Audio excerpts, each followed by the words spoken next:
A couple of weeks ago, we looked at nursing homes in Philadelphia compared with Pittsburgh in terms of their coronavirus cases and deaths and staff cases. And a number of you commented in your response to the assignment that probably a lot of socio-demographic reasons for that were influencing some of the results. So basically, we have this website called Worldometer, and it provides counts for cases, deaths, and tests by county. And the Area Health Resources file provides socio-demographic variables like race, income, education, disease incidence, population density, age, employment, and so forth at the county level.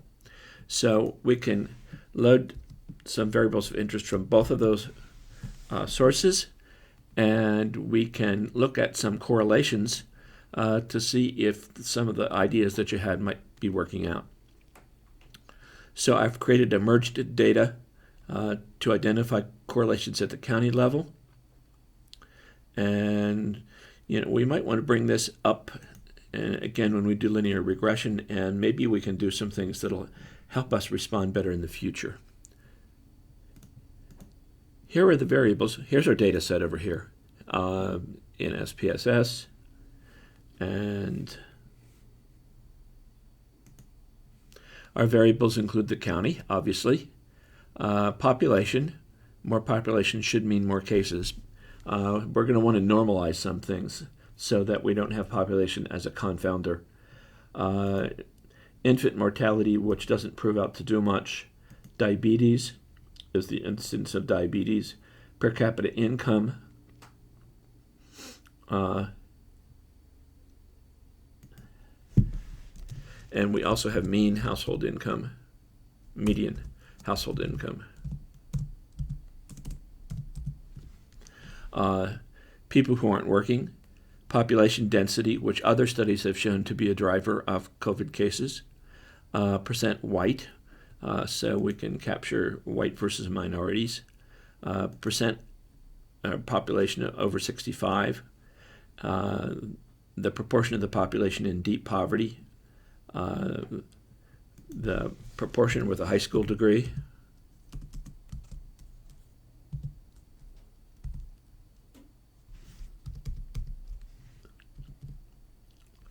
and we've got employed and unemployed.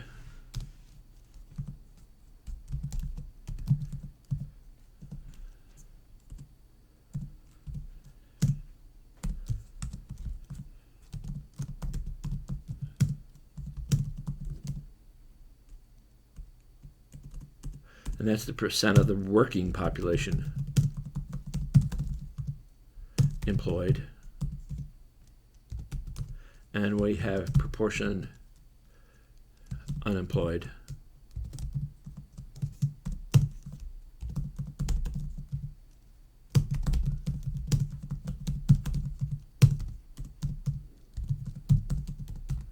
And I've added food stamps recipients to capture lower income as well.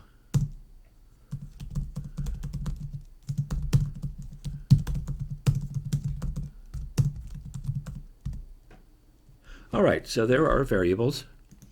I want to make some caveats here. The reports count numbers as they're reported to public health officials.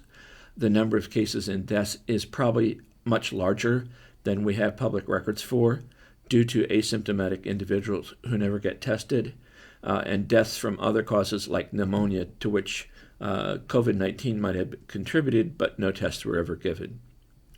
I would say, in response to that, a priori, I don't have any reason to believe that the correlations among the uncounted would be different from the correlations among the counted. So maybe this isn't so much of a serious problem after all. The data are loaded to Blackboard as Pennsylvania COVID correlation save.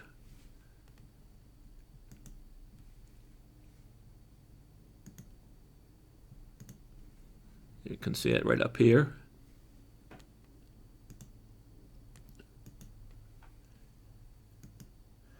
And so let's open the data and run some correlations.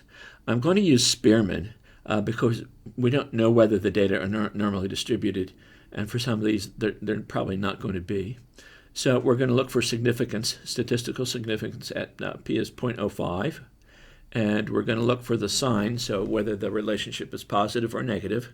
And then we're also going to look for effect size. So that's what we're chasing down here. And so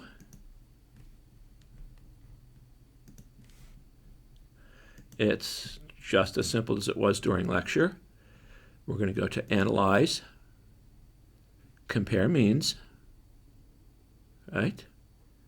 I'm sorry, Correlate. And we're going to do bivariate correlations. And we're just going to dump our variables in.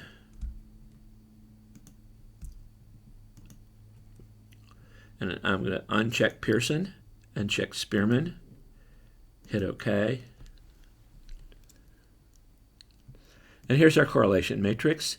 I find it easy to right-click that, copy as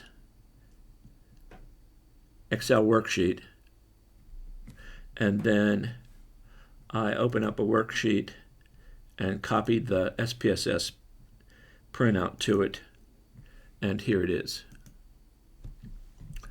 So, as we can see, a lot of things here are correlated with other things. Let's look at population come across, and then we'll look at cases, deaths, and tests. So here's populations correlated with incidence of cases of diabetes. It's positively correlated with per capita income and also with median household income. Population's negatively correlated with people who aren't working. Population is almost perfectly correlated with population density. Negatively correlated with percent white. Yes, in the more urban areas, we're going to have more minorities. Percent old, again, negatively correlated. And no relationship with deep poverty. And negatively correlated, population is negatively correlated with high school degree and positive with college degree, interestingly enough. And no real relationship with unemployment. And here's proportion diabetes. Once we control for population, we get a negative correlation. So urban areas don't have as many diabetes cases as non-urban. Food stamps, no relationship. And yes, population is correlated with coronavirus cases, deaths, and coronavirus tests, as we might understand. And that's why I think we're going to want to use population density rather than population. But as you'll see in a minute here, or we can look at it right here. Population density correlates very strongly with COVID cases, with COVID deaths, and with COVID tests. So, as has been found in several other studies, it's really packing people close together that really encourages and pushes coronavirus infections. So, if we look on cases, we find that they're related to population, diabetes, per capita income, median household income, not working, negative correlation. People who stay at home don't get the coronavirus. Population density, highly correlated. Proportion white, again, negative. It's minorities that are getting the coronavirus, not white folks. And negatively correlated with population over 65. It looks like people over 65 are really making an effort to not go out. Proportion high school degree, negative. Proportion college, positive. And here's deaths. Deaths, if you get the coronavirus, your odds of dying go up, of course. And tests.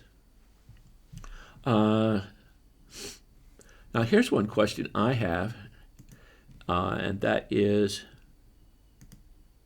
What about testing for minorities? And so let's look at percent white. Minorities are actually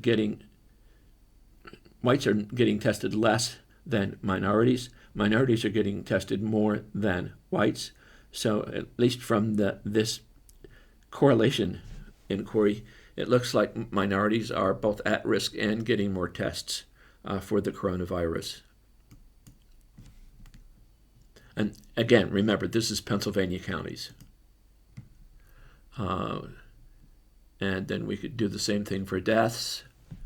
Once again, population density, a major factor. Pretty much the same results as for cases. And here we focus on testing. So population, yes. Diabetes, yes. Per capita income, yes. Median household income, yes. Not working, negative again. Density, high and positive. Proportion white, negative. Proportion old, negative. And these are all good effect sizes, by the way. And proportion college and diabetes. So, yes, a number of socioeconomic factors do correlate with cases of coronavirus and with deaths from coronavirus. And some of those were things that you talked about. Not so much, education some, but it's strange. And also income correlates positively, and we need to think about that some more. But anyhow, I thought you might see how we could use correlations to look at a real-world setting, and that's socioeconomic differences county to county and the correlation that they have with the incidence of COVID-19 and COVID-19 deaths. I hope this has been interesting, and I think I'm going to pursue this. This is starting to look like a paper to me. Thanks.